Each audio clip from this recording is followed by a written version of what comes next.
Once upon a time, the notorious B.I.G. was neither big nor notorious. He was simply Christopher Wallace. He was a warm and loving son.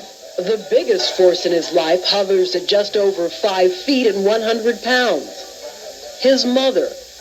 And tonight, the very private Valletta Wallace talks for the first time since her son's murder. Nobody knows what I look like.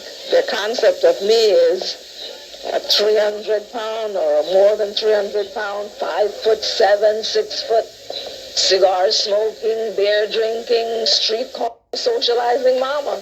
In fact, this petite mama is an elementary school teacher who raised her only child in this brownstone in Bedford-Stuyvesant, Brooklyn. His bedroom was back there.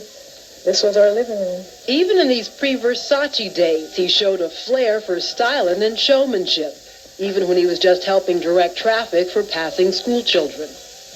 While he was crossing the street with the kids, he would stop all traffic and started singing, "Stop in the name of love." And all the traffic would stop, and so the kids would go by. He attended Catholic schools.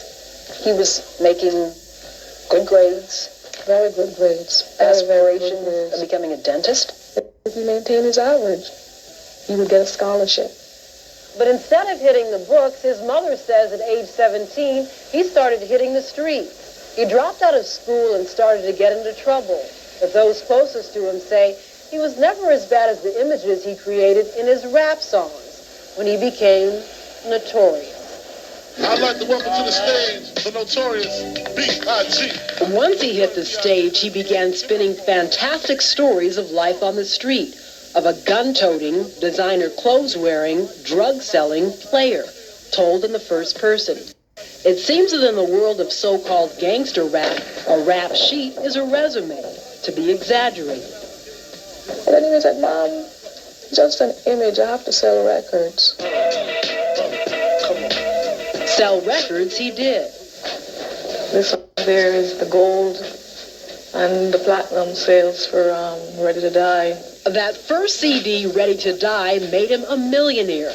And suddenly the man who didn't have enough to buy a car could now roll in this specially fitted Suburban, complete with 5 television sets.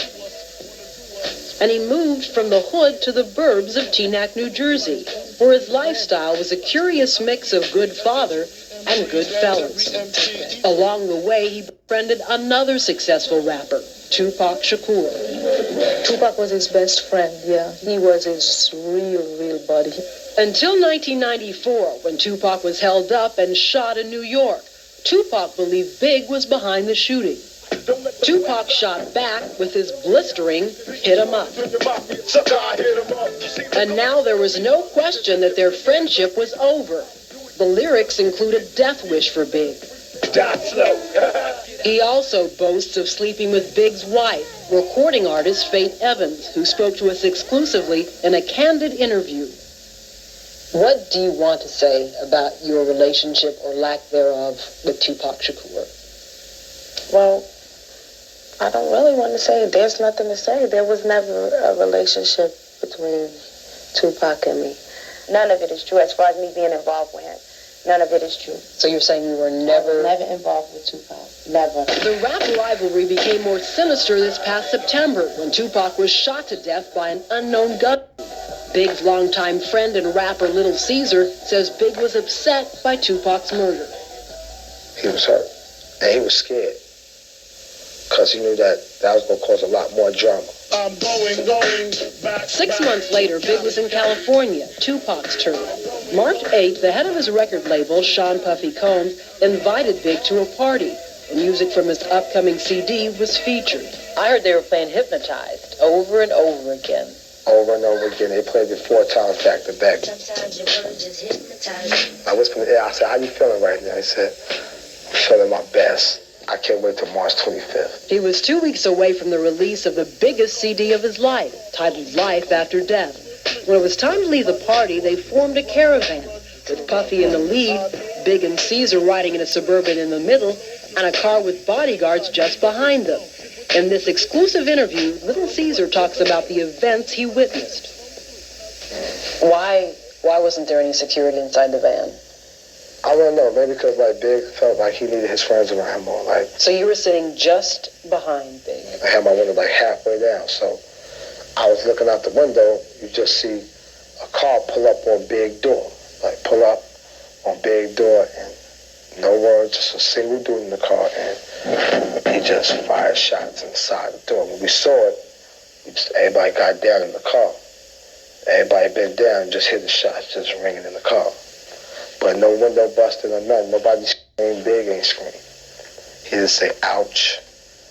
Oh, he got a gun, nothing. He was 24. Big wrote Miss You for a friend who was killed. But the song from his new CD would turn out to be a requiem for the rapper.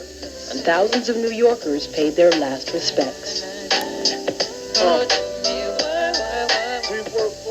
So far, Los Angeles police detectives have made 2 trips to New York in search of the killer. We're conducting interviews now. We're seeking out more of the witnesses that we can find. But sometimes that's not an easy task. We're making progress. It's moving along.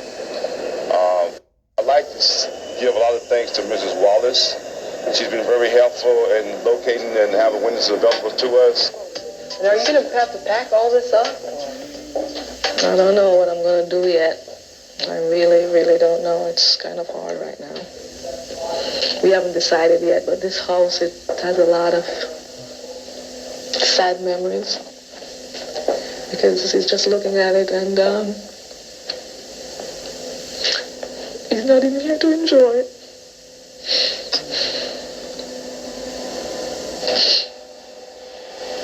That's his ashes there. His ashes? Mm-hmm.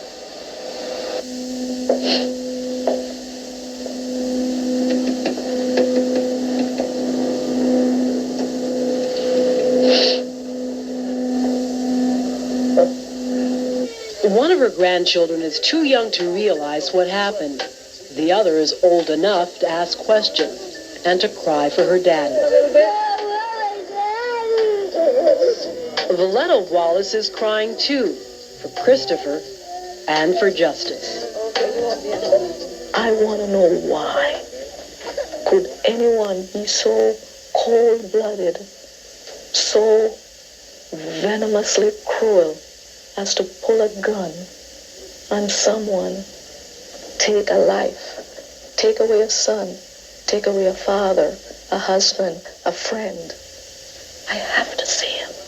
I have to. You want to? I want to. I have to. I have to. Valletta is praying that tonight someone will recognize this face witnesses have given the killer. Police say